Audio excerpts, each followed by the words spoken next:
The glow of her phone screen illuminated Zendaya's face, a soft contrast to the pre-dawn darkness of her room. For a moment, she just stared at the gallery of photos. A cascade of behind-the-scenes moments from challengers, a laughing, head-tilted back shot with Josh O'Connor, a focused, script-in-hand moment with Mike Feist, a silly one where they were all making exaggerated, serious faces. Her thumb hovered over the post button. "This is my first time leading a film in this way," she had written. The words felt both like a confession and a triumph. A montage of the past few months played in her mind. It wasn't the long hours or the physical demand of the role that stood out the most, she was used to that. It was the weight, a different kind of weight than being part of an ensemble or a franchise. This was a story resting squarely on her shoulders, Tashi's complex, ambitious, and fiercely competitive spirit needing to be channeled through her alone. There had been nights, she recalled, curled up on her sofa after a particularly intense day, where the nervous flutter in her chest felt like a trapped bird. Was she capturing the subtle manipulation, the razor-sharp intelligence, the raw, broken ambition of an athlete whose dreams were rerouted? The fear wasn't of failure, exactly, but of not doing justice to the intricate puzzle of a person Tashi was.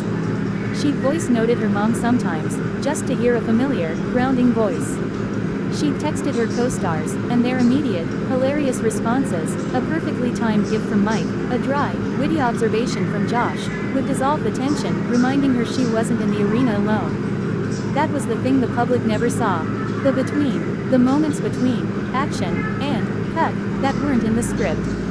The uncontrollable giggles that would break a tense scene, the shared lunches where they debated their characters' motives with the fervor of tennis pros arguing a line call, the quiet, supportive nod from Luca Guadagnino that said, "You have this.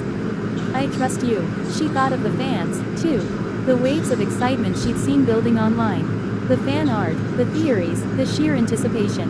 It was a current of energy that, instead of intimidating her, had become a source of strength. "Everyone's excitement and encouragement has meant the world to me," her caption read. It was the understated truth. She was an executive producer on this, yes. A veteran of the industry, absolutely. But in this specific alchemy of leading a film, she was also still a girl from Oakland with a dream, pinching herself that she got to do this beside incredibly talented, brilliant and hilarious people. A smile touched her lips as she reread her final line. "Try not to judge the characters too much lol but also #Team Tashi less."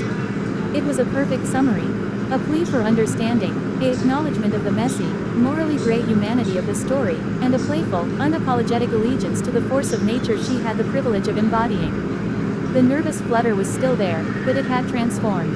It was no longer the fear of a trapped bird, but the thrilling, electric buzz of anticipation before the curtain rises. It was the feeling of standing at the baseline, racket ready, heart pounding, waiting for the first serve of the most important game of your life. With a deep, steadying breath, she tapped post. The journey was over. The film was theirs now. And she was ready for the world to meet Tashi.